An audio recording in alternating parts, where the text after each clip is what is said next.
Hey everyone, welcome back to my channel, Bionic Lifts. I'm super stoked to be able to give you guys another video. And quickly, if you can do this with your leg, then you're in the right place. This channel is designed for anybody who has a physical disability or joint problems to be able to navigate those effectively and hit some crazy strength milestones and hit those goals and set new PRs. And so, if you can take your leg off like me, you're in the right place. So what is today's video? Today's video is going to be showing you, in my opinion, the 4 most essential workouts that someone needs to do, especially if you have joint and leg problems like me.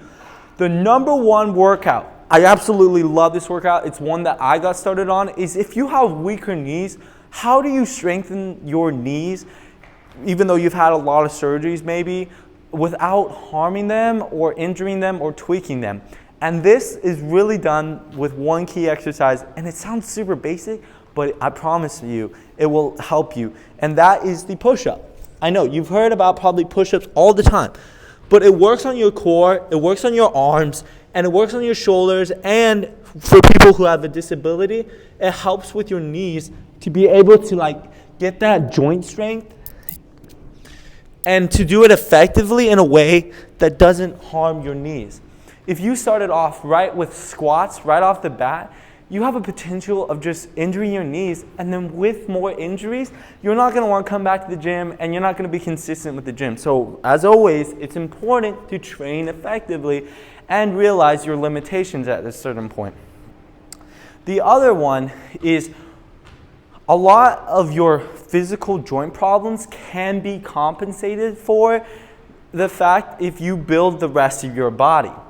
It's really important to realize that you're going to have limitations to your leg strength, and you're also going to have limitations to your upper body strength, but your upper body strength is going to be able to significantly grow and what I like to say, compensate for the lack of strength in maybe your knee area or like your lower leg area. And here's another workout to do that with. And I call this one the dip. Actually, it's just what it's called.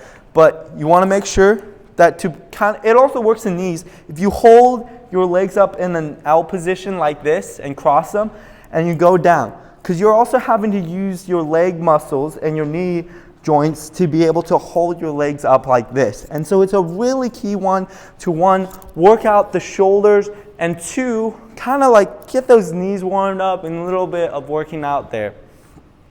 Another one that I like to do, and I think everyone needs to do, is pull-ups. Pull-ups are really essential to getting that back strength. And back strength is really important, especially because in my case, once I take my prosthetic off like this and I don't have my feet on me, the way I move around is through the use of my arms. And a lot of your arm strength comes from your tricep and comes from your back. So it's really important if you have prosthetics to really train those areas, because you're going to be able to go out and be able to function more properly if you train those areas. And so let me show you what a proper pull-up, in my opinion, looks like. It's when you kind of spread your arms out and you want to make sure there's a little space between your arms. You don't want to do it close, because you're going to tweak your shoulder if you do that. And you want to just grab it and pull up, but you don't want to do it fast. You want to do it slow. Most workouts in the gym, if you do it fast, you're just going to hurt yourself. So that's why I think those are another one that if you have a disability like me, those are really key. They'll actually help you more so when you don't have your prosthetics on. So those are really key. Getting a big back, really good idea. The other one is, even though your leg situation might vary on disability level, what's really key for people who have disabilities, especially leg disabilities, is making sure that you have a good core. With a good core, you're going to be able to do a lot more with your legs, and it's going to help with walking and running and your other activities, because if you don't have your core, those activities you're going to really struggle in those. So I'm going to show you the one that's my favorite. This one is, since it's sometimes hard to keep your feet as someone with prosthetics on the ground, it's really important that when you go up, for the sit-up, that you keep your feet on the ground by whatever means necessary. Whether you put weights on there, you have someone hold your feet, or you get to the point where I am now, where I don't need weights on here, I don't need people sitting on it, but you want to make sure you go all the way back and all the way up.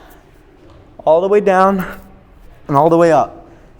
And that really works your abs right here. And the slower you go on the way down, it'll work out these back muscles. So let's recap a little bit. A push-up helps in your shoulders, in your tricep, a little bit of your back, but not really that much, and your knees. This one, the dip, that one helps in your knees and helps get your shoulders more developed. A pull-up helps with your back and really getting that ability when you don't have your legs on to be able to move around more effectively. And the last one I just showed, the sit-up, I think that one's really crucial for getting just good abs and then back abs, which if you're going to do any walking or running as a prosthetic, like someone who has prosthetics, you're going to need those. And so, as always, even though my channel is tailored to people with prosthetics, these are good workouts for anybody in general, but especially if you have a prosthetic, make sure to go out and try these workouts and really get into them, because the more you get into them, the more it's going to help overall in just your daily life. Like these exercises aren't just to gain strength, it's to help you in your daily life. So, as always, I really enjoy putting out content for you all, and I'll see you guys in the next one.